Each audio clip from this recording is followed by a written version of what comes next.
Hello friends, power star Pavan Kalyan Harihara Veeramallu 5 సంవత్సరాల కష్టం just 4 రోజుల్లోనే ఖతమైపోయింది. మండే ట్యూస్డే కలెక్షన్స్ అనేది దారుణంగా పడిపోయింది. నిన్న 2 తెలుగు రాష్ట్రాల్లో ట్యూస్డే రోజు అయితే షేర్ అయితే మరీ దారుణం. జస్ట్ 65 లక్షల షేర్ మాత్రమే రాబట్టింది. నిన్న కలెక్షన్ చూసిన తర్వాత 2 తెలుగు రాష్ట్రాలతో పాటు ఓవర్సీస్ కర్ణాటక మొత్తం భారీ నష్టం దిశగా పరుగులు తీస్తుంది హరిహర వీరమల్లు. ఈ సంవత్సరం బిగ్గెస్ట్ మరొక డిజాస్టర్ లాగా ఖాతాలోకి వెళ్ళిపోయింది. 2 తెలుగు రాష్ట్రాలు 6 రోజులకు గాను 56 కోట్ల షేర్ రాబట్టింది. 82 కోట్ల గ్రాస్ మాత్రమే రాబట్టింది హరిహర వీరమల్లు. వరల్డ్ వైడ్గా ఈ రోజుతో ఫస్ట్ వీక్ కంప్లీట్ అయిపోతుంది. ఈ రోజు కూడా పెద్ద షేర్ ఏముండదు, మనకు నిన్న కలెక్షన్ చూస్తేనే అర్థమవుతుంది. వరల్డ్ వైడ్గా 67 కోట్ల షేర్ రాబట్టింది. 109 కోట్ల గ్రాస్ రాబట్టింది. 125 కోట్ల ప్రీ రిలీజ్ బిజినెస్, 127 కోట్ల టార్గెట్ పెట్టుకున్న ఈ మూవీ భారీ నష్టాలే. ఇప్పటి వరకు అయితే జస్ట్ 53% మాత్రమే రికవర్ అయింది. నష్టాలు మాత్రం ఒక రేంజ్లోనే ఉండబోతుంది. నైజాంలో 35 కోట్ల ప్రీ రిలీజ్ బిజినెస్ లెక్క 37 కోట్ల టార్గెట్ బరిలోకి దిగిన ఈ సినిమా జస్ట్ 18.5 కోట్ల షేర్ మాత్రమే రాబట్టింది. నైజాంలో కూడా భారీ నష్టం, సీడెడ్లో నష్టం.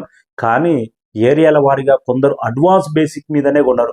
డైరెక్ట్ ఇంత మనీ ఇస్తాం, నష్టం వచ్చినా లాభం వచ్చినా అని బయర్స్ మాత్రం ఎవరు కొనలేదంతా.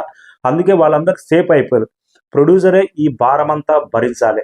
ఇక ఓటీటీ డీల్స్, అదర్ డీల్స్ ఏ విధంగా జరిగిందో కానీ, బడ్జెట్ ఎంత అయిందో కానీ, థియేటర్ రెవెన్యూ మాత్రం అనుకున్నంత రేంజ్లో కాదు, అంతకు మించిన రేంజ్లోనే చాలా తక్కువ వచ్చింది. రెవెన్యూ చూస్తే జస్ట్ 4 రోజుల బాక్స్ ఆఫీస్ మాత్రమే కానొచ్చింది హరిహర వీరమల్లు.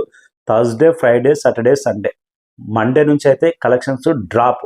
మండే రోజు 1 కోటి పైగా షేర్ రాబట్టిన 2 తెలుగు రాష్ట్రాల్లో ఏకంగా 65 లక్షల లోపు పడిపోయిందంటే ఈ రోజు కలెక్షన్స్ మాత్రం ఇంకా ఎక్కడ ట్రెండింగ్లో కూడా లేదు. బుకింగ్ అయితే ఈ రోజు మాత్రం 2 తెలుగు రాష్ట్రాల్లో 35 లక్షల లోపు షేర్ రాబడితే అందులో కొన్ని చోట్ల అయితే థియేటర్ రెంట్ కడుతున్నారంట. డెప్సిట్ అంటే మళ్ళీ థియేటర్ రెంట్ వెళ్ళకపోతే రివర్స్ కట్టాలి కొన్న బయర్సే. ఆ విధమైన పరిస్థితి ఉంది.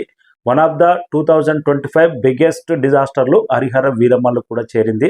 కారణాలు ఏంటో చాలా ఉన్నాయి. ఈ సినిమా పవన్ కళ్యాణ్ రాజకీయాలకు పోవడం, కొంతమంది రాజకీయాల్లో ఉన్నాడు కాబట్టి మేము పలానా పార్టీ మేము సినిమా చూడడం, ప్రీమియర్ షో వేయడం, అభిమానులే ప్రీమియర్ షోకు నిద్రపోయి అరే 800 పెట్టినా నాకు అలా గొప్ప సాటిస్ఫైజర్ లేదు మూవీ. పవన్ కళ్యాణ్ ఎంతో గబ్బర్ సింగ్ రేంజ్లో పీరియాడికల్ డ్రామా అంటే ఎంతో కంటెంట్ ఊహించా, ఆ రేంజ్లో లేదు. ప్రీమియర్ షో పడ్డ నైట్ అయితే అభిమానులకే నచ్చలే, అభిమానులకే డిసప్పాయింట్ అయ్యారు. ఇంకా అలాంటప్పుడు కామన్ ఆడియన్స్ సినిమా గొప్ప ఉంది, ఫ్యామిలీ ఆడియన్స్, సనాతన ధర్మం అని ఎంత ప్రచారం చేసినా ఎవడు చూస్తాడు? అభిమానులకే నచ్చలేదు. పవన్ కళ్యాణ్ అభిమానులకు ఒకటి ఉంది, సినిమా నచ్చితే అభిమానులు 2-3 సార్లు అయినా చూస్తారు. కానీ హరిహర వీరమల్లు మొదటి రోజే అరే నచ్చలేదు బాబా అని వెళ్ళిపోతున్నారు. అంటే ఇలాగోను Pawan Kalyan cinema present star హీరోతో కంపేర్ చేస్తే ఫస్ట్ డే ఓపెనింగ్స్ కూడా రాబట్టలేకపోయింది ఈ సినిమా. ఓవర్సీస్ కానీ, కర్ణాటక కానీ, 2 తెలుగు రాష్ట్రాల్లో కానీ ఆయనతో ప్రీమియర్ షో ఆ రేట్లు రాకుండా ఉందంటే ఈ షేరు వరల్డ్ వైడ్గా 67 కోట్ల షేర్ కూడా వచ్చేది అవకాశం లేకుండా. ఎందుకంటే రేపు కింగ్డమ్ రిలీజ్ అవుతుంది కాబట్టి ఈ సినిమా ఆల్మోస్ట్ 90% 2 తెలుగు రాష్ట్రాల్లో థియేటర్లు అయితే కింగ్డమ్కు షిఫ్ట్ కాబోతున్నాయి.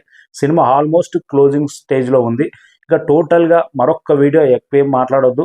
ఈ సినిమా ఫైనల్ కలెక్షన్స్ అనేది ఏ ఏరియా ఎంత బిజినెస్ చేసింది, ఎంత నష్టం చేసింది, ప్లేయర్స్ ఎవరు కొన్నారు, వాళ్ళ పరిస్థితి ఏంటి అనేది మరొక వీడియోలో లాంగ్ లెంత్ అయినా కానీ క్లియర్గా మాట్లాడదాం. హరిహర వీరమల్లు బడ్జెట్ ఎంత, బిజినెస్ ఎంత, recovery, other satellite right, OTT rights ఎంత రికవర్ అయింది, థియేటికల్ రెవెన్యూ ఎంత వచ్చింది, ఎంత నష్టం, పవన్ కళ్యాణ్ రెమ్యునేషన్, వాళ్ళ టోటల్ డీటెయిల్స్ మనం ఆ ఇన్ఫర్మేషన్ గ్యాదర్ చేసిన తర్వాతనే మరొక వీడియోలో క్లియర్గా మాట్లాడదాం. Thank you so much. ఇప్పుడు ఈ రోజు 30-35 లక్షల షేర్ మాత్రమే, అది కూడా డెప్సిట్, భారీ నష్టం. Harihara Veeramallu 2025 one of the biggest disaster movie. Thank you so much. Pavan Kalyan కెరీర్లో అజ్ఞాతవాసి తర్వాత మళ్ళీ అంతటి లాస్ తీసుకొచ్చిన మూవీ ఇదే. ఇంకా హరిహర వీరమల్లే నెక్స్ట్. అభిమానులు పెట్టుకోండి, ఓజీ